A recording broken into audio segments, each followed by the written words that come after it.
Howdy, folks. That was so corny.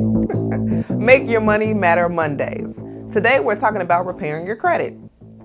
Now get a pen and paper because I'm going to lay it on real thick. All right. So do not pay people to repair your credit. All they're going to do is get on the phone and do the same thing that you can do, and you will save $500 or $600. So why not do it yourself? The first thing you're going to do is to check your credit. I know I may sound a little redundant from the other ones, but checking your credit is very vital. When you check your credit, they will give you a list of collections or things that you have made late payments for. Keep in mind of what those things are. Print it out so you can have a physical copy of what you need to have in order to call those debtors. Well, you are the debtor, my bad, the creditor. Excuse me.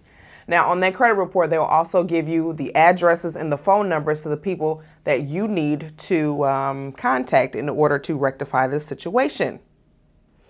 So after you call them and you get everything negotiated, because you're going to negotiate how much you can pay, you may lay it on and say, oh, I'm not working, or I'm a single parent and I just lost my job. You make the story sound real good. Don't tell them I told you that, but I'm just saying.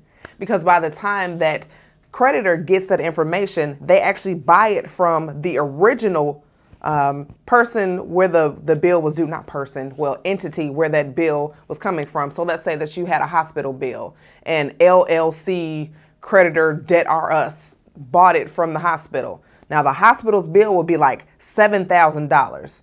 By the time you get the letter, they may say, hey, just pay us $3,500 and then you'll be good to go. You can actually talk them down a little bit more because they have already paid the original collector.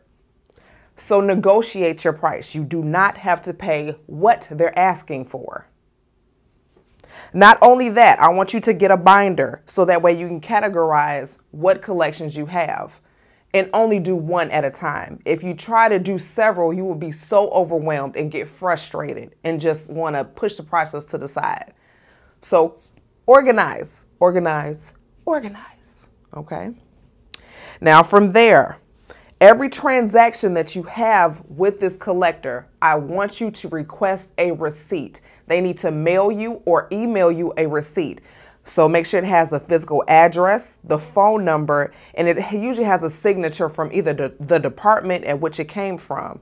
So make sure that you get a receipt with every transaction. And also the name of the person that you spoke with and the date. That should be in your binder after you talk to them because you have that category, right?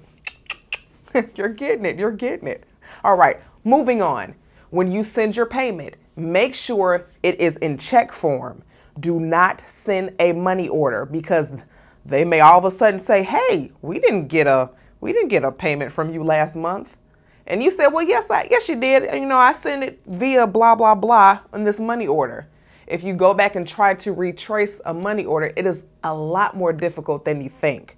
So always use a checking account. Even if you go to, one of those small places and you only use that checking account for paying your bills. Hey, that sounds familiar, doesn't it? Okay, very last thing. After you've paid your creditor completely off, it takes 30 to 60 days for them to report it to the credit bureaus. All three. Sometimes they may only report to maybe TransUnion. Everyone does. I don't know. They're like the go-to credit bureau. I don't know why. They always give you the lowest score. But anyway, it takes them 30 to 60 days to report it. If it has not been reported after that 60th day, then you call that credit bureau yourself, and they usually have you fax or email a letter saying that you have satisfied that debt. And that way it's cleared off your credit. Very key thing. I know I said that was the last thing, but one more thing popped in my head. Keep all of your records for 5 to 7 years. So that way, in the long run, when you're trying to run your credit in order to get maybe one of those larger purchases like a house or a car or a small island, you'll be able to show that you paid for that. Okay?